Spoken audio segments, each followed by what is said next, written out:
अस्सलाम वालेकुम नाज़रीन, आप देख रहे हैं प्रोग्राम दुनिया के साथ। मैं हूं आपके साथ आपकी मेज़बान आसमा इकबाल। और सबसे पहले हम बात करेंगे हज की। जैसा कि आप जानते हैं मनासिक हज जारी हैं। हुजाज कराम मैदान अराफात से मुज़दलिफ़ा पहुंच रहे हैं। मगरिब और इशा की नमाज़ें इकट्ठी अदा करेंगे, रात खुले आसमान तले गुजारेंगे। नाज़रीन, साल 1443 हिजरी के हज अकबर के अरकान अदा किए जाने के बाद खुतबा हज मैदान अराफात की मस्जिद नमरा में दिया गया। हज का खुतबा राबता आलम इस्लामी के सेक्रेटरी जनरल और दानिश्वर शेख डॉक्टर मोहम्मद बिन अब्दुल करीम अल ईसा ने दिया। रवां बरस ये खुतबा मैदान अराफात से बराह रास्त 14 ज़बानों में नशर किया गया, जिससे दुनिया के तूल व अर्ज़ में 1.5 करोड़ अफराद ने इस्तिफ़ादा किया। खुतबा हज में कहा गया कि अल्लाह के सिवा कोई माबूद नहीं, मोहम्मद मुस्तफ़ा सल्लल्लाहु अलैहि वसल्लम अल्लाह के आखिरी रसूल और बंदे हैं। उनके बाद नबूवत का सिलसिला बंद हो चुका है। ए मुसलमानों, अल्लाह ताला से डरते रहो और अपनी नमाज़ों की हिफाजत करो, ज़कात अदा करो। तमाम मुसलमान आपस में भाई भाई हैं, उनको चाहिए कि वो आपस में अख़ुवत से रहें। उम्मत मुस्लिमा को इस वक्त इत्तेफाक और इत्तेहाद की ज़रूरत है। ए मुसलमानों, नेकी के कामों में पहल करो और बुराई से बचो।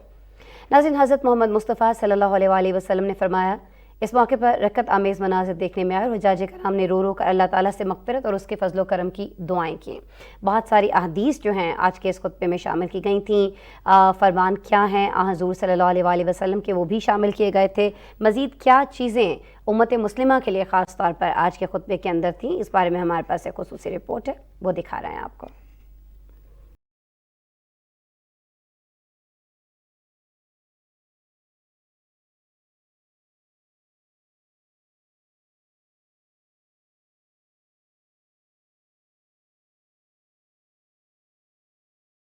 हज का रुकन आज़म वकूफ़ अरफात अदा किया।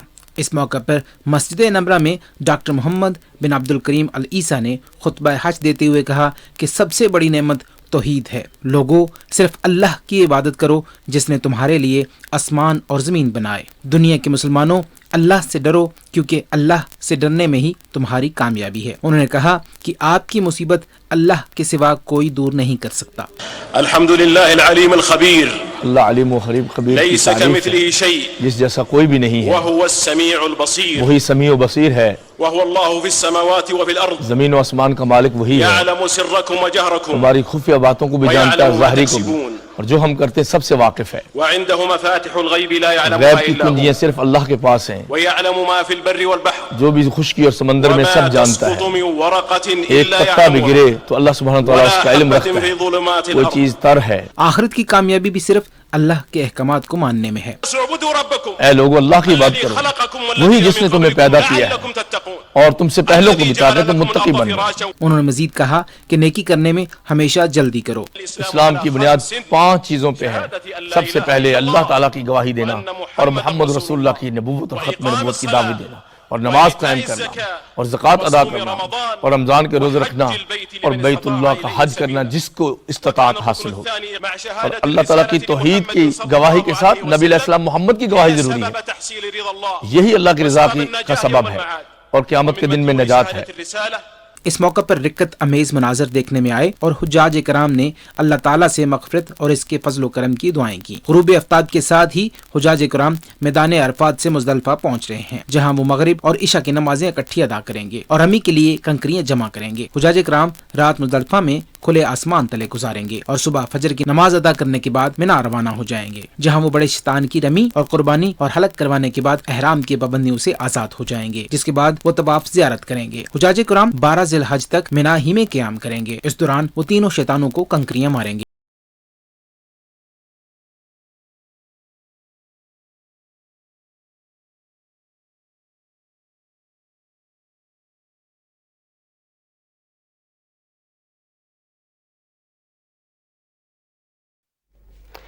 आगे बढ़ते हैं, कुछ मज़ीद खबरें शामिल करते हैं। बात करेंगे तेल और खुराक की बढ़ती हुई कीमतों की, जिसके बायस आलमी सतह पर शदीद भूख का शिकार 34 करोड़ 50 लाख अफराद फाका कुशी की जानिब बढ़ रहे हैं।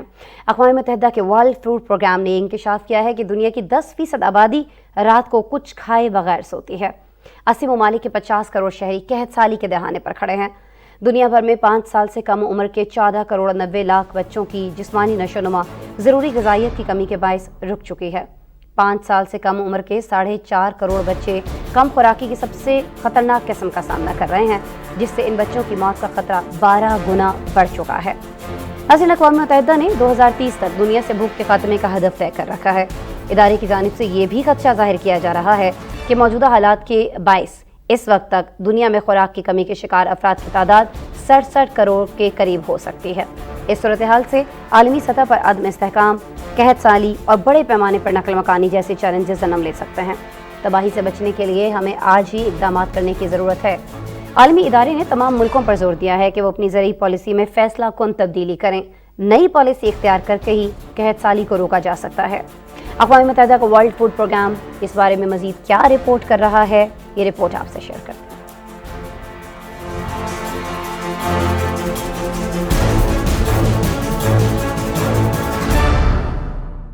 2019 से अब तक खुराक की शदीद कमी के शिकार अफराद की तादाद 13 करोड़ 50 लाख से बढ़कर 34.5 करोड़ तक पहुंच गई।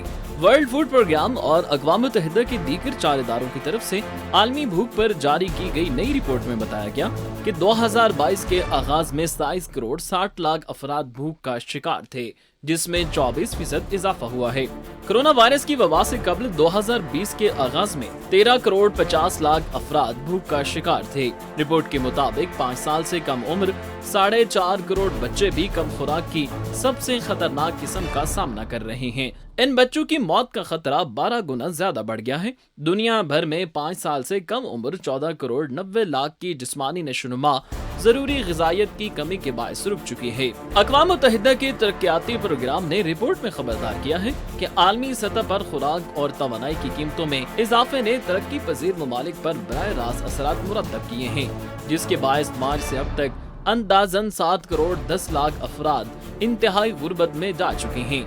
तरक्की पजीर ममालिक मालियाती ज़खायर और खुद मुख्तार कर्जों की बुलंद सतह के साथ साथ आलमी मालियाती मंडियों में बढ़ती हुई शरह सूद से दोचार हैं।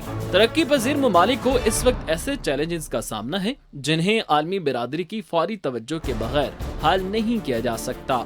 Sri Lanka, Armenia, Uzbekistan, Burkina Faso, Ghana, Kenya, Rwanda, Sudan और हेटी गुर्बत से सबसे ज्यादा मुतासरा ममालिक हैं। एथोपिया, माली, नाइजीरिया, तंजानिया और यमन में गुर्बत की इंतहाई निचली सतह के अफराद को शदीद मुतासर कर सकते हैं। रिपोर्ट में कहा गया है कि बढ़ती हुई अफरात ज़र के बायस शरह सूद में इजाफा हुआ है, जिसके बाद कसाद बाजारी से गुर्बत में मजीद इजाफे का खतरा है, जो इस बहरान को मजीद बढ़ा देगा और दुनिया भर में गुर्बत में मजीद इजाफा कर देगा। वर्ल्ड फूड प्रोग्राम के एग्जीक्यूटिव डायरेक्टर डेविड बेस्ले ने बताया कि रूस पर यूक्रेन के हमले के बाद ईंधन, खुराक और खाद की कीमतों में इजाफा हुआ है, जिसके बायस भूख से मुतासर अफराद में अगले साल तक मजीद इजाफे का खदशा है। दुनिया में 2030 तक खुराक की कमी के शिकार अफराद की तादाद 67 करोड़ के करीब हो सकती है। उन्होंने खबरदार किया कि सूरत हाल से आलमी सतह पर अदम इस्तेहकाम, कहत साली और बड़े पैमाने पर नकल मकानी जैसे हालात का सामना हो सकता है। तबाही से बचने के लिए हमें आज ही इक़दाम करने की जरूरत है। मुल्कों को अपनी ज़रूरी पॉलिसी तब्दील करना होगी, जिससे कहत साली को रोकना मुमकिन है। डेविड ने यूक्रेन से गंदम और अनाज को आलमी मंडियों में दोबारा दाखिल होने की इजाजत देने के लिए सियासी हल पर जोर दिया। उन्होंने इंसानी हमदर्दी के ग्रुपों से मुतालबा किया कि बढ़ती हुई भूख को रोकने के लिए नई फंडिंग की जरूरत है। इंडोनेशिया के जजीरे बाली में G20 वज़ीर ख़ारिजा का 2 रोज़ा इजलास इख्तिताम पज़ीर हो गया है। जापान के जो वज़ीर ख़ारिजा हैं, उन्होंने रूस की मौजूदगी के बायस इस इस्तक़बालिया तकरीब में एहतजाजन शिरकत नहीं की, लेकिन इजलास में उसके नुमाइंदे ज़रूर शरीक हुए थे। यूक्रेनी वज़ीर ख़ारिजा ने वीडियो बयान में मॉस्को पर तनकीद की। इस दौरान रूस के वज़ीर ख़ारिजा सरगई लारोव वॉकआउट कर गए थे, क्योंकि वो ये सब सुनना नहीं चाहते थे। उन्होंने इल्ज़ाम भी आयद किया कि मगरबी शराकतदार G20 के मैंडेट से भटक गए हैं। खबरें ये भी आ रही हैं कि अमेरिकी वज़ीर ख़ारिजा ने अपने रूसी हम मनसब एंटनी ब्लिंकन से इस इजलास के मौके पर गुरेज किया, जिस पर रूस ने रद्दअमल दिया कि वो बातचीत के लिए अमेरिका का पीछे नहीं जाएंगे। 2 रोज़ा इजलास में बड़ी ताकतें एक दूसरे पर इल्ज़ाम ही आयद करती रहीं और इसी तरह इस इजलास में हमने ये भी देखा कि आलमी मसाइल के हल पर कोई मुस्बत पेशरफ नहीं हो सकी है। G20 इजलास में क्या कुछ हुआ है, पहले रिपोर्ट देखते हैं, फिर डॉक्टर जमील अहमद खान सीनियर तज्ज़िया कार मेरे साथ मौजूद होंगे, उनसे उनका तज्ज़िया भी जानेंगे।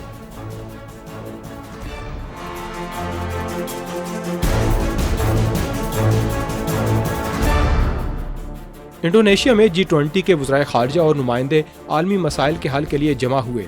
دو روزہ اجلاس میں روس یوکرین جنگ اور اس کے عالمی اثرات سے نمٹنے کے لیے بحث تو کی گئی، لیکن روس اور مغرب کے درمیان یوکرین جنگ کے باعث اختلافات کی جھلک اس اجلاس میں دکھائی دی۔ میزبان ملک انڈونیشیا کی وزیر خارجہ نے افتتاحی سیشن سے خطاب میں زور دیا کہ روس یوکرین جنگ کو ختم کرانا اور مذاکرات کی میز پر بیٹھ کر اختلافات کو دور کرنا ہم سب کی ذمہ داری ہے۔ Here we are, sitting together for the first time to discuss important issues confronting all of us. I do hope that from the discussion we will find ways to move forward. روس کا موقف رہا ہے کہ یہ جنگ نہیں بلکہ ایک خصوصی فوجی آپریشن ہے جو کہ یوکرینی فوج کی طاقت کم کرنے اور خطرناک قوم پرستوں کو جڑ سے اکھاڑ پھینکنے کے لیے کیا جا رہا ہے، جبکہ یوکرین اور اس کے مغربی حمایتیوں کا موقف ہے کہ روس یوکرین پر قبضہ کرنے کے لیے سامراجی طرز پر قبضے میں مصروف ہے۔ مغربی عہدیدار کے مطابق امریکی وزیر خارجہ انٹونی بلنکن نے اپنے خطاب میں ماسکو کو مخاطب کرتے ہوئے زور دیا کہ وہ یوکرین کو اپنا اناج دنیا کے دیگر ملکوں میں بھیجنے کی اجازت دے۔ خبر ایجنسی کے مطابق جاپان کے وزیر خارجہ نے روس کی موجودگی کے خلاف بطور احتجاج استقبالی تقریب میں شرکت نہیں کی۔ جاپانی وزیر خارجہ کا کہنا تھا کہ جکارتا اس بات کو اچھی طرح سمجھتا ہے اور ان کے فیصلوں کا احترام کرتا ہے۔ مغربی ممالک اور جاپان کے رہنماؤں کے اعتراضات کے باوجود روسی وزیر خارجہ نے اجلاس میں شرکت کی۔ اجلاس میں یوکرینی وزیر خارجہ کی ویڈیو لنک پر خطابت میں ماسکو پر کڑی تنقید کے بعد روسی وزیر خارجہ واک آؤٹ کر گئے۔ روسی وزیر خارجہ نے الزام عائد کیا کہ مغربی شراکت دار G20 کے مینڈیٹ سے بھٹک گئے ہیں۔ دوسری جانب آسٹریلوی وزیر خارجہ چین کے ساتھ تعلقات کو بہتر بنانے کے غرض سے اجلاس کے دوران ہی اپنے چینی ہم منصب وانگ جی سے ملاقات کی۔ آسٹریلوی وزیر خارجہ نے کہا کہ ہم جانتے ہیں کہ ہمارے اختلافات کیا ہیں۔ G20 کا اجلاس یوکرین میں جاری جنگ کو روکنے، اس کی وجہ سے دنیا بھر میں بڑھتی مہنگائی اور دیگر بحرانوں کے حل کی تلاش کے لیے رکھا گیا تھا، لیکن ایسا لگتا ہے کہ بڑی طاقتوں کی آپسی لڑائیوں کی نظر ہو گیا۔ اجلاس کے بعد کوئی بڑی اہم پیش رفت بھی اب تک سامنے نہیں آئی۔ انڈونیشیا کی وزیر خارجہ نے اجلاس کے اختتام پر بریفنگ بھی دی، لیکن فوری طور پر یہ واضح نہیں ہو سکا کہ آیا اجلاس کے دوران کوئی معاہدہ ہوا بھی ہے یا نہیں۔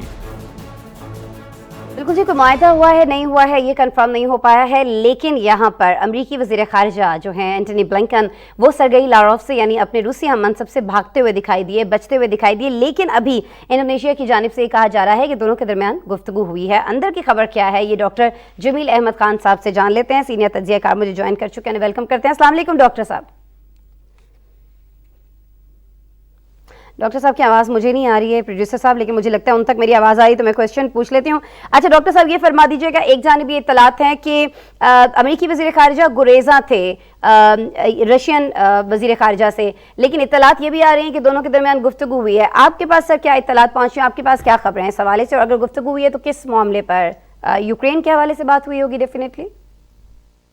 جی اس میں محور یہی رہا تمام کے تمام اس کانفرنس میں، اس میٹنگ میں فارن منسٹرز کی، کہ حالانکہ اس کی مقصدیت کچھ اور ہے جس کو کہ میں بیان کرتا ہوں کچھ دیر میں، لیکن محور یہی رہا یوکرین کی جنگ اور اس کے مضمرات جو دنیا پر ہیں، اور خاص طور پہ ویسٹ ڈیوائیڈڈ نظر آیا کہ ویسٹ علیحدہ اور دنیا کے باقی ممالک علیحدہ، اور ویسٹ نے کوئی کسر نہیں چھوڑی رشینز کو کرٹیسائز کرنے میں، جو کہ وہی سلسلہ جو پہلے کرتے رہے ہیں۔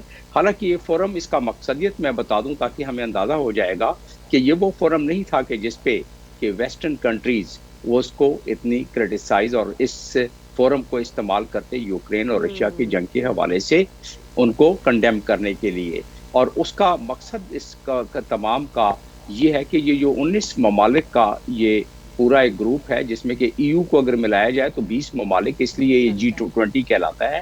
اسے اقوام متحدہ کے چیپٹر 8 اور آرٹیکل 52 کے ذریعے اس کو تقویت ملتی ہے اور یہ بنایا جاتا ہے، جس طرح باقی بھی ریجنل آرگنائزیشنز ہیں۔ اور خاص طور پہ اس کا مقصد صرف یہ ہے کہ جس میں آپ، اور اس میں بائی دا وے 3 مسلم ممالک ہیں، ٹرکی ہے، انڈونیشیا ہے، سعودی عربیہ ہے، اور اس کے علاوہ باقی دوسرے ممالک ہیں، خاص طور پہ جن کی کہ معیشت کے حالات بہتر ہے یا جو مڈل دنیا کے یہ تقریباً 90% گراس ورلڈ پروڈکٹ کو کہ یہ حامل ہیں۔ 80% دنیا کا ٹریڈ ان ممالک میں ہے، دنیا کی 2/3 گلوبل پاپولیشن ممالک میں۔ تو اس کی اہمیت دیکھیے، اور اس کی اہمیت میں سب سے بڑی بات یہ ہے کہ ان کا مقصد صرف یہ ہے کہ اس میں ہم کسی طریقے سے وہ ایفرٹ کریں جس میں کہ ہم دنیا کی اکانومی کو بہتر کر سکیں، دنیا کے لیے کوئی بہتری کے کام کر سکیں، اور ہم باقی معاملات کے علاوہ دنیا میں جو انڈر ڈیولپنگ کنٹریز ہیں ان کے معاملات کو، معیشت کو اور باقی معاملات کو بہتری کی طرف لے جائیں۔ اس میں ایسا لگ رہا ہے کہ ان ساری چیزوں کو چھوڑ کے جو اصل میں مینڈیٹ ہے یا جو بھی ایجنڈا ہونا چاہیے اس کو چھوڑ کے جو چیزیں آپ گنوا رہے ہیں ان سب کے علاوہ کچھ اور ڈسکس ہوا ہے اس میں؟ جی ہاں، وہی وہ بتایا، اور اس میں سب سے اہم بات اس میں یہ ہے کہ اس میں اس فورم پر اکنامک پراسپیرٹی میں اولیت اس کو حاصل ہے، اور ویسے تو اگر اقوام متحدہ کا چارٹر دیکھا جائے تو اس کے یہ ریجنل آرگنائزیشن یا یہ اس قسم کے فورم جو ہیں اس میں اقوام متحدہ کے چارٹر کے مطابق یہ دیا ہوا ہے کہ آپ اپنے اپنے معاملات پیسفل طریقے سے اپنے اپنے علاقوں میں سیٹل کریں، اگر نہیں ہوتا ہے تو پھر آپ چیپٹر اس کے 6 کے تحت یا 5 کے تحت آپ آرٹیکل 34 کے تحت پر سیکیورٹی کونسل میں لے جائیں اس معاملے کو۔ خیر وہ ایک دوسری بحث کی طرف معاملات چلے جائیں گے، لیکن اگر دیکھا جائے تو اپنی مقصدیت سے بالکل ہٹ گئے۔ آپ دیکھیں کہ جاپان نے جس طرح کرٹیسائز کیا، جرمنی میں شروع میں کرٹیسائز کیا، اسی طریقے سے باقی جو ممالک ہیں ویسٹرن کنٹریز کے جو الائز ہیں امریکہ کے، اور انہوں نے کرٹیسائز کیا اس کو۔ اس لحاظ سے اگر دیکھا جائے تو اس کی مقصدیت سے ہٹ کر اور صحیح کرٹیسائز کیا فارن منسٹر رشیا نے کہ اس کی اپنے مقصدیت سے ہٹ کر، کا مقصد اگر صرف یہ ہے کہ وہ یوکرین کو جنگ جتوانے کے لیے اس کی مدد کریں، تو پھر اس صورت میں ہم پھر بات کرنے کے لیے تو نہیں تیار ہیں۔ تو یہ انہوں نے اس میں پریس کانفرنس کے دوران یہ بات کی، واک آؤٹ کرنے کے بعد یہ بات کی، لیکن پھر بھی تحمل کا مزاج انہوں نے مظاہرہ کیا رشیا نے، اور رشیا کافی دیر تک بیٹھے رہے۔ آفٹر نون میں جب وہ چلے گئے رشین فارن منسٹر، تو اس کے بعد سب سے زیادہ کرٹیسزم ہوتی رہی وہاں، اور انہوں نے بڑی کلیئرلی بتا دیا کہ یہ اگر آپ یوکرین کو صرف ہیلپ کر رہے ہیں کہ وہ جنگ جیت جائیں تو پھر ہمیں ڈسکشن کی کوئی اور ہمارے لیے جواز بچتا نہیں۔ لیکن انہوں نے ایک اور چیز بھی کہی نا یہاں پر، رشیا کے جو وزیر خارجہ ہیں سر، انہوں نے یہ بھی کہا کہ یہ جو امریکہ ہم پر الزام لگاتا ہے کہ ہم یوکرین کی جو گندم ہے اس کی برآمد روک رہے ہیں یا ہم اس کو چوری کر رہے ہیں، تو ان الزامات میں بالکل بھی کوئی صداقت نہیں ہے۔ ہم یوکرین کے ساتھ، ہم ترکی کے ساتھ مل کر گندم کے سارے معاملے پر بات چیت کرنے کو تیار ہیں۔ کچھ اس بیان پر اگر آپ تبصرہ فرما دیں، اس سے کچھ بہتر ہو سکتا ہے؟ یہ جو غذائی بحران بہت سارے ممالک کے اندر جاری ہے، اگر رشیا کہہ رہا ہے کہ وہ تیار ہے تو پھر کہاں پر آ کر معاملات جو ہیں وہ اٹک رہے ہیں، آگے نہیں بڑھ رہے ہیں سر؟ ڈیڈ لاک کہاں پر ہے اس معاملے کو لے کر؟ دیکھنا یہ ہے کہ جب اس قسم کی کانفلکٹ ہو کچھ بلاکس میں، 2 بلاکس میں، اس معاملے میں اگر دیکھا جائے تو رشیا، چائنا اور خاص طور پہ رشیا کو اگر دیکھا جائے تو وہ اس کے اگینسٹ جو صف بندی ہوئی ہے اس کے محرکات کیا ہیں وہ ایک علیحدہ ٹاپک ہو جاتا ہے، آپ پوچھیں گے میں بتا دوں گا، لیکن یہ ہے کہ اس کی وجہ سے ظاہر ہے اپنے پھر وہ لیوریج استعمال کرتے ہیں۔ یہ حقیقت ہے کہ فوڈ گرین جو دنیا کے فوڈ باسکٹ ہے یوکرین اور رشیا مل کے، تو اس کو بلاکٹ لگایا ہوا ہے رشیا نے، لیکن رشیا کہہ رہا ہے کہ ٹھیک ہے ہم نیگوسیشن کے لیے تیار ہیں، بجائے اس کے کہ ہمیں ڈکٹیٹ کرایا جائے جس طرح کے ویسٹرن کنٹریز ڈکٹیٹ کرانے کی کوشش کر رہے ہیں اور امریکن ڈکٹیٹ کرانے کی کوشش کر رہے ہیں۔ انہوں نے بتایا کہ ترکی اور یوکرین اور ہمارے اس میں مذاکرات چل رہے ہیں، اور اس مذاکرات میں ہم ضرور اس کو بھی کنسیڈر کریں کہ یہ چلا جائے۔ یہ حقیقت ہے کہ اس بلاکٹ کی وجہ سے دنیا میں فوڈ کرائسس، فوڈ سیکیورٹی کا کرائسس بالکل پیدا ہونا شروع ہو گیا ہے، بلکہ بتدریج بڑھتا جائے گا اگر اس بلاکٹ کو نہیں ہٹایا گیا۔ وہ بلاکٹ دنیا اقوام میں، اور بہرحال ایک رشیا کا اس معاملے میں ایک پریشر ٹیکٹس اس کے پاس ہے کیا چیز، جو چیزیں اس کے پاس ہے اس کے لحاظ سے، کیونکہ ویسٹرن دنیا نے تمام کے تمام پریشر ٹیکٹس تو استعمال کر لیے رشیا پر۔ اب رشیا کے پاس جو پریشر ٹیکٹس ہے کہ بھائی کھانا بند کر سکتا ہے لوگوں کا، اس میں ہم جیسے ممالک خام خواہ کے اس میں آ جاتے ہیں آٹے میں گون کے لیے، لیکن وہ بھی پریشر ٹیکٹس اپنا استعمال کر رہا ہے۔ تو اس لحاظ سے اگر دیکھا جائے تو رشیا تیار ہے، لیکن بہرحال وہ اپنے لیوریج کو اور اپنے پریشر ٹیکٹس کو بالکل یوز کیے جا رہے ہیں، پریشر ٹیکٹکس رشیا کی جانب سے۔ اس کے رد عمل میں ہم نے دیکھا ہے کہ رشیا کے اوپر بھی تو بہت ساری پابندیاں لگی ہیں نا، لیکن آپ کیا سمجھتے ہیں کہ ابھی کچھ مزید چیزیں ہیں یورپین ممالک کے پاس، خاص طور پر امریکہ کے پاس، جن کو استعمال کیا جا سکے اور رشیا کو پریشرائز کیا جا سکے کہ بس سٹاپ اٹ ناؤ، اس جنگ کو ختم کیا جائے، بند کیا جائے؟ کیونکہ یوکرینی پریزیڈنٹ بھی یہی چاہ رہے ہیں اور انہیں امید بھی بہت زیادہ ہے کہ امریکہ اور یورپی ممالک جو ہیں وہ مل کر سکتے ہیں رشیا کو اس چیز کے لیے اگری، یہ پریشرائز کر سکتے ہیں کہ اس جنگ کو وہ ختم کر دیں۔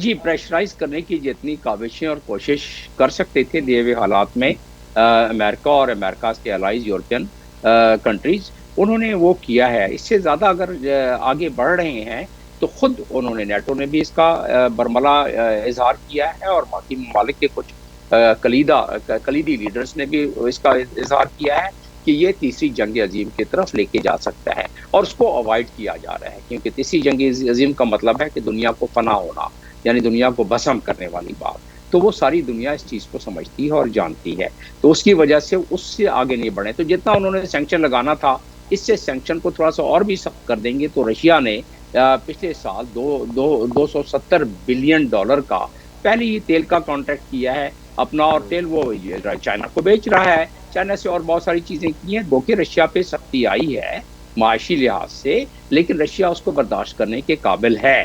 اور اس وقت جو سختی آ رہی ہے یورپین کنٹریز میں، اس وقت جو یورپین کنٹری میں لوگ سردیوں میں مرنا شروع ہو جائیں گے، سردیوں کے گیس کے قلت کی وجہ سے اور گیس کے خاتمے کی وجہ سے جو رشیا نے بند کیا ہے، تو اس میں جو پریشر یورپین کنٹریز پہ آئے گا وہ ناقابل برداشت ہو سکے گا. اور جو ڈاکٹر صاحب آپ یہ کہنا چاہ رہے ہیں کہ اگر ابھی میں آپ سے ایک بہت سادہ سا سوال کروں کہ معاشی طور پر کس کو زیادہ نقصان ہوا ہے، تو آپ یہ فرمائیں گے کہ رشیا کا اتنا زیادہ معاشی نقصان نہیں ہوا ہے، یا یوں کہہ لیجئے کہ رشیا کو نتائج اس طرح سے سنگین ابھی نہیں بھگتنا پڑیں گے جتنے یورپین ممالک کو نتائج بھگتنا پڑ سکتا ہے، خاص طور پر ایندھن کی کمی کو لے کر؟ جی بالکل، اس میں یہ بات درست ہے، اور رشیا تو قابل برداشت کر چکا ہے اپنے اس معاملات کو، لیکن یورپین بھی ابھی تک اس کو سسٹین کر رہا ہے. لیکن اس کے معاملات نہ صرف معاشی طور پر پڑیں گے، پولیٹیکل طور پر آپ دیکھیں گے کہ اگلے الیکشن جن ممالک میں ہوں گے یورپین کنٹریز میں، اس میں بہت سارے پولیٹیشنز ہار جائیں گے اپنے اس کو پولیٹیکل گین کو، یعنی کہ الیکشن جیت نہیں سکیں گے، اس لیے کہ جو لوگوں کا حال ہو رہا ہے وہاں. لیکن آپ نے پوچھا کہ اس کے زیر اثر کون سے ممالک آ رہے ہیں. یورپین تو اپنی جگہ پر، جیسے ہم جیسے ممالک ہیں جو انڈر ڈیولپنگ اور غریب ممالک ہیں، ان پر اس کا بہت زیادہ اثرات ہو رہے ہیں. یہ اس کے جو ہے بائی پروڈکٹ ہے، اس بائی پروڈکٹ میں ہم پیستے جا رہے ہیں. لہٰذا جنگ تو یہ دو بڑوں کی ہے، لیکن یہ کہ پیستے جا رہے ہیں دوسرے لوگ. تو آپ کے سوال کا جواب یہ ہے کہ دو ہاتھیوں کی لڑائی میں چونٹی پستی ہے، تو دو امیر ممالک کے اندر جب یہ تمام معاملہ چل رہا ہے تو غریب ممالک جو ہیں وہ پس رہے ہیں. ایندھن کی کمی ہو، خوراک کی کمی ہو، یا پھر کچھ اور معاملات ہوں امن و امان کو لے کر، نقصان جو ہے وہ غریب ممالک کا ہو رہا ہے، اور یا ظاہر ہے اس میں پاکستان جیسے ممالک بھی پھر آتے ہیں. بہت شکریہ ڈاکٹر جمیل احمد خان صاحب. میں اپنے پروڈیوسر سے اور آپ سے بھی ریکویسٹ کر رہی ہوں کہ کسی روز وقت نکالیں، ہمارے اسٹوڈیو میں تشریف لائیں، ڈیٹیل ڈسکشن ہم کر سکیں. رشیا یوکرین کو لے کر ایک پورا پروگرام ہم چاہ رہے ہیں کہ اس پہ اگر ہم آپ کے ساتھ کر لیں، آپ کا تجزیہ لے لیں اور سارے معاملات کو اچھی طرح سے سمجھ سکیں. لیکن میں یقیناً آپ کے ناظرین کو چاہوں گا کہ اس سے مستفید ہوں، اور میں ضرور چاہوں گا کہ ہو جائے، اور اس میں کیونکہ ہمارے جو حالات ہوں گے اس کو بھی ڈسکس کرنا بہت ضروری ہے. بہت ضروری ہے، ویری ٹرو. بہت شکریہ ڈاکٹر جمیل احمد خان صاحب، آپ میرے ساتھ موجود تھے، اپنا تجزیہ شیئر کر رہے تھے. جی ڈاکٹر صاحب کی باتیں آپ نے سنی، کس پر زیادہ اثر ہو رہا ہے؟ رشیا ہے، یورپین ممالک ہیں، یا دیگر جو انوالوڈ ہیں قوتیں، ان کو چھوڑیے، ہمارے جیسے ممالک جو ہیں وہ بہت زیادہ متاثر ہو رہے ہیں. اس پہ بات کرنا بہت زیادہ ضروری ہے، اور اس جنگ کا رکنا بھی بہت زیادہ ضروری ہے. بریک لیتے ہیں، بریک کے بعد آپ سے دوبارہ ملتا ہے.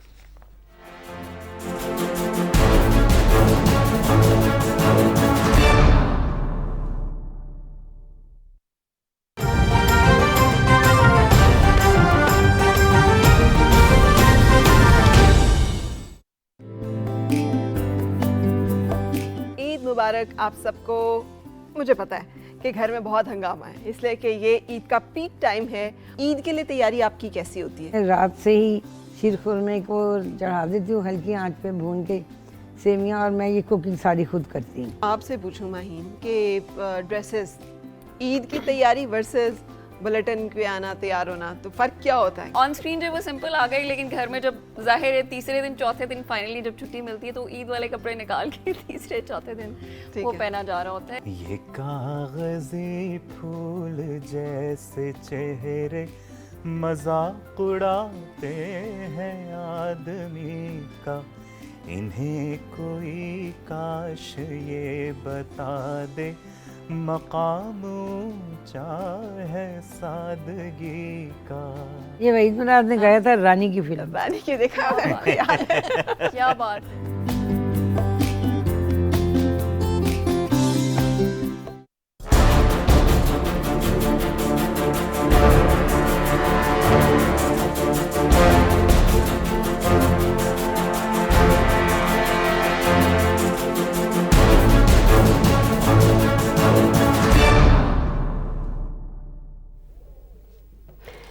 रुख हम कर रहे हैं जी अभी प्रोग्राम में जापान का, जहां से इंतहाई अफसोसनाक खबर आई कि साबिक वज़ीर आज़म शिंजो आबे कातिलाना हमले में हलाक हो गए। उन्हें इंतखाबी रैली से खिताब के दौरान एक मुसल्लह शख्स ने निशाना बनाया। मकामी मीडिया रिपोर्ट कर रहा है कि शिंजो आबे को कातिलाना हमले के बाद दिल का दौरा भी पड़ा था।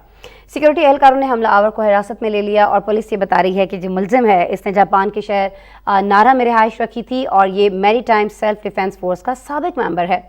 ये अभी ख्याल जाहिर किया जा रहा है कि जिस हथियार से साबिक जापानी वज़ीर आज़म पर गोली चलाई गई वो घर में तैयार किया गया था, यानी इसने खुद बनाया था, ये इसको किसी ने हेल्प आउट किया था इसके अंदर। नाज़रीन, जो जापान के वज़ीर आज़म हैं, इनके कत्ल के बाद जो मौजूदा वज़ीर आज़म हैं जापान के फोमियो किशिदा, उन्होंने इस जानलेवा हमले की शदीद मज़म्मत करते हुए इसे खुली बर्बरियत करार दिया है। शिंजो आबे के कत्ल पर आलमी रहनुमाओं ने भी गहरे सदमे का इजहार किया है। बहुत ज़्यादा इस पर बात हो रही है। ये वो मनाजिर हैं जब इन पर अटैक हुआ था। कहा जा रहा है कि इस अटैक के बाद जब इन्हें हॉस्पिटल ले जाया गया तो ज़्यादा जो जानलेवा जो चीज़ इनके लिए बनी वो इनका हार्ट अटैक था, जो इनका दिल का दौरा पड़ा वो था। लेकिन नाज़रीन, जापान में ऐसे वाक़यात बहुत ही कम होते हैं क्योंकि गन्स पर पाबंदी है। यहाँ सियासी तशद्दुद के वाक़यात भी बहुत कम सुनने को मिलते हैं। इस मुल्क में अगर कोई गन ख़रीदना चाहता है तो उसे एक बहुत सख्त टेस्ट से गुजरना पड़ता है, उसकी ज़हनी सेहत जांची जाती है। इसके बावजूद सिर्फ शॉट गन और एयर राइफ़ल ही फ़रोख्त करने की इजाज़त है। कोई ज़्यादा आतशी असलहा जो है वो ख़रीदा जा नहीं सकता यहाँ पे। लेकिन शिंजो आबे के साथ पेश आने वाले जो अफसोसनाक वाक़या है और उनकी जो हालात ज़िंदगी हैं उस पर हमारे पास एक रिपोर्ट है। और फिर ये जो नौजवान है जिसने अटैक किया है, इसने असलहा कहाँ से ख़रीदा, अब तक की तहकीकात क्या बता रही है, ये सारी चीज़ें इस पैकेज में देखिए।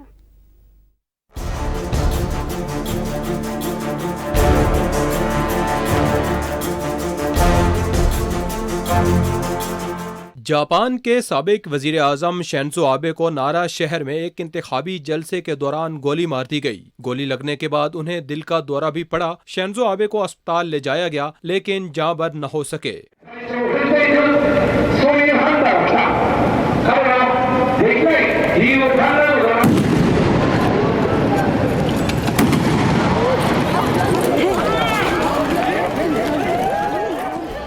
जापान के चीफ काबीना सेक्रेटरी ने मीडिया को बताया कि साबिक वजीर आजम को सुबह तकरीबन 11:30 बजे हमला आवर ने गोलियों का निशाना बनाया। एक शख्स को गिरफ्तार कर लिया गया है। वजह जो भी हो, ऐसे जालिमाना कदम को किसी तरह भी बर्दाश्त नहीं किया जा सकता। ऐनी शहीदीन का कहना था कि उन्होंने एक शख्स को देखा जिसने एक बड़ी गन थामी हुई थी और इसने अकब से फायर किया। पहली गोली गालिबन शिंजो आबे को नहीं लगी, लेकिन दूसरी गोली उनकी पीठ में जाकर लगी, जिसके बाद वो जमीन पर गिरे। सरकारी टेलीविजन चैनल NHK पर नशर होने वाली फुटेज के मुताबिक शिंजो आबे तकरीब करते हुए अचानक गिर पड़े और कई सिक्योरिटी एहलकार उनकी जानिब लपके। गिरते वक्त आबे ने अपने सीने पर हाथ रखा हुआ था। दूसरी जानिब पुलिस की हिरासत में मुलजिम की शनाख्त 41 साला टेट्सुबा यामागामी के तौर पर हुई है, जो नारा शहर के रिहायशी और जापान की मैरीटाइम सेल्फ डिफेंस फोर्स के साबिक मेंबर हैं। ख्याल जाहिर किया जा रहा है कि जिस हथियार से उन्होंने साबिक जापानी वजीर आज़म पर गोली चलाई वो घर में तैयार किया गया था। पुलिस के मुताबिक गोली शिंजो आबे की गर्दन में लगी थी, जो जानलेवा साबित हुई। साबिक वजीर आज़म नोबुसोके केशी के पोते 67 साला शिंजो आबे जापान में सबसे तवील अरसे तक वजीर आज़म रह चुके हैं। पहली मर्तबा वो 2006 में वजीर आज़म बनाए गए थे। उसके बाद 2012 से 2020 तक भी वजीर आज़म रहे। सेहत की खराबी के बायस ओहदे से इस्तीफा दे दिया था। जापान के साबिक वजीर आज़म शिंजो आबे के मुस्ताफी होने के बाद उनके करीबी इत्तेहादी योशिहिडे सोगा वजीर आज़म बने थे, जिनकी जगह बाद में फोमियो किशिदा ने ली। शिंजो आबे इसी सिलसिले में इंतखाबी जलसे से खिताब कर रहे थे। इस हमले ने जापान को हिला दिया है, क्योंकि जापान को दुनिया के सबसे महफूज मुल्कों में एक समझा जाता है। जापानी वजीर आज़म फोमियो किशिदा ने आबे पर हमले की सख्त मजम्मत करते हुए इसे खुली बर्बरियत करार दिया। उन्होंने कहा कि शिंजो आबे की छोड़ी हुई मीरास का बहुत एहतराम करता हूँ। दुनिया के महफूज तरीन मुमालिक में से एक समझे जाने वाले जापान में साबिक वजीर आज़म आबे के कातिलाना हमले में मौत पर अमरीका, बरतानिया, फ्रांस, तुर्किया समेत दीगर मुल्कों के रहनुमाओं ने इस जुर्म की मजम्मत करते हुए गहरे दुख का इजहार किया है और उनकी मुल्की और आलमी सतह पर दी जाने वाली खिदमात को खराजी अकीदत पेश किया है। जी, किस तरह से अफसोसनाक वाक़या पेश आया ये आपने जाना। तहकीकात जारी हैं। जो भी अपडेट हमारे पास आएगी यकीनन हम आपसे शेयर कर रहे होंगे। पाकिस्तान टेलीविज़न आपसे शेयर कर रहा होगा। बायोलॉजी प्रोग्राम में अब हम कराने जा रहे हैं आपकी मुलाकात एक ऐसी खातून से जिनका दिल जो है उनके सीने में नहीं धड़कता है, बल्कि वो बरतानिया की पहली खातून हैं जो अपना दिल अपनी कमर के साथ जुड़े एक खुसूसी पैक के अंदर रखती हैं। ये बात सुनने में हैरान कुन है, लेकिन हकीकत यही है कि सलवा हुसैन के जिस्म को दिल की तरह खून की तरसील करने के लिए एक आला इस्तेमाल किया जाता है। सलवा हुसैन को 2017 में हार्ट फेलियर का सामना करना पड़ा। हालत जब ज़्यादा ख़राब हुई तो डॉक्टर्स ने एक मसनूई पंप सलवा के जिस्म के बाहर ही नस्ब करने का फ़ैसला किया, जिसके लिए एक नाजुक और ख़तरनाक तरीन ऑपरेशन किया गया। 42 साल सलवा हुसैन का ऑपरेशन कार्डियोलॉजी के शोबे में एक अहम संगे मील कहलाता है। ये आला कैसे काम करता है और सलवा को दिल की सर्जरी के बजाय आर्टिफिशियल हार्ट लगाने के लिए रीज़न क्या थी, वजह क्या थी और कितनी रकम इस दिल पर खर्च हुई, तमाम तफसीलात हमने समोई हैं एक रिपोर्ट के अंदर। आइए देखते हैं। बरतानिया से ताल्लुक़ रखने वाली 42 साला सलवा हुसैन के सीने में दिल का वजूद ही नहीं। वो बरतानिया की पहली खातून है जो अपना दिल हर वक्त एक बैग में लिए घूमती हैं। सलवा हुसैन को 2017 में दिल में तकलीफ महसूस हुई तो वो डॉक्टर के पास पहुंची, जहां उन्हें मालूम हुआ कि उनका दिल नाकारा हो चुका है। उन्हें फौरी दिल की सर्जरी की ज़रूरत थी, लेकिन सलवा की तशवीशनाक हालत के पेश नज़र सर्जरी नहीं की जा सकती थी। डॉक्टर्स ने उन्हें एक और अस्पताल में मुंतकिल कर दिया, जहां सर्जन्स ने उनके दिल के एक हिस्से की सर्जरी का फैसला किया, लेकिन खातून की हालत मजीद बिगड़ने लगी, जिसके बाद तिब्बी माहिरीन ने सलवा को मसनूई दिल लगाने का फैसला किया। 6 घंटे तवील ऑपरेशन के जरिए उनका दिल निकालकर पंपिंग का मसनूई निजाम लगा दिया गया। डॉक्टर्स ने सलवा को पावर प्लास्टिक चैम्बर्स लगाए हुए हैं, जिनसे 2 पाइप बाहर निकलते हैं।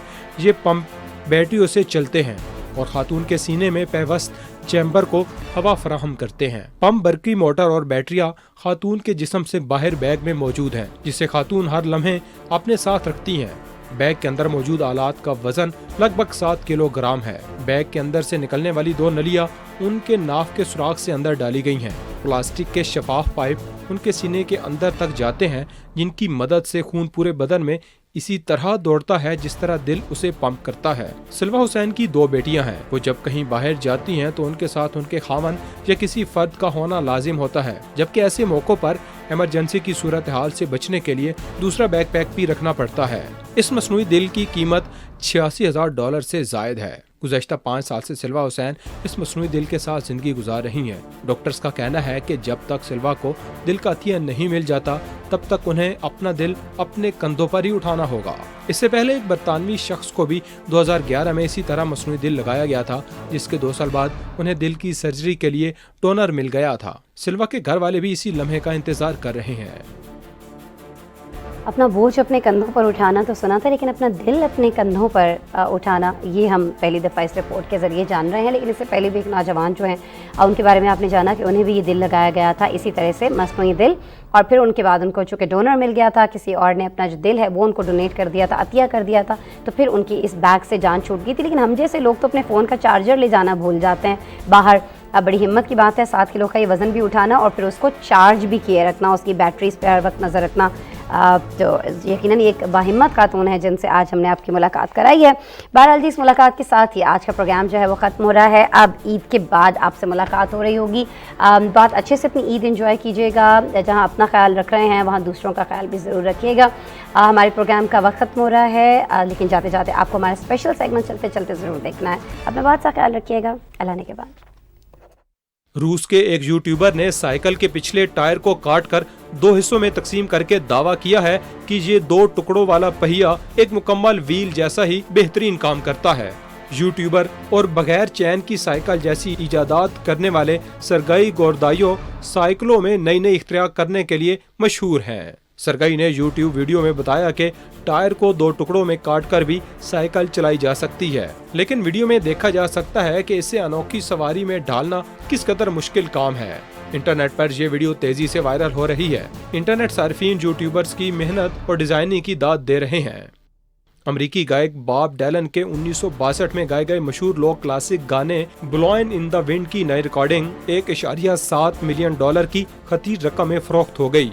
ग्रैमी अवार्ड जीतने वाले सिंगर ने 2021 में इस मशहूर गाने की पहली स्टूडियो रिकॉर्डिंग करवाई, जो कि लंदन में नुमाइश के लिए पेश की गई। गाने की नई रिकॉर्डिंग अंदाजे से कहीं ज्यादा कीमत में फरोख्त हुई। बॉब डायलन को इनके लिखे गए गीतों और अदब पर 2017 में नोबेल इनाम से भी नवाजा गया था। उधर स्पेन के इलाके पम्पलोना में सालाना बुल रेसिंग फेस्टिवल जारी है। इस फेस्टिवल में शामिल अफराद खतरनाक बैलों से बचने के लिए 600 मीटर रेस में हिस्सा लेते हैं। तंग गलियों से भागते हुए 6 अफराद गिरने से जख्मी होकर अस्पताल पहुंच गए हैं, लेकिन हुकाम का कहना है कि तमाम अफराद की हालत खतरे से बाहर है। कोरोना वबा की वजह से गुज़श्ता 2 साल इस त्यौहार का इनेकाद नहीं हो सका था, लेकिन रवा साल दुनिया भर से सनसनी के शौकीन अफराद स्पेन के इस खतरनाक इवेंट में हिस्सा लेने के लिए पहुंचे हैं। बरतानिया के चिड़ियाघर में दुनिया के नायाब तरीन चीतों के 3 बच्चों की पैदाइश हुई है। इंडोनेशिया से ताल्लुक रखने वाली सुमात्रा किस्म के ये चीते दुनिया में सबसे छोटे और नायाब अनवा के हैं। इस किस्म के दुनिया भर में सिर्फ 300 चीते ही रह गए हैं। इन चीतों के गैर कानूनी शिकार इंसानी तनाज़ात के खतरात के बायस बका की जंग का सामना है। चिड़ियाघर इंतजामिया का कहना है कि 3 नए चीतों की पैदाइश सुमात्रा नस्ल के आलमी अफजाइश के प्रोग्राम के लिए एक खुशाइन बात है।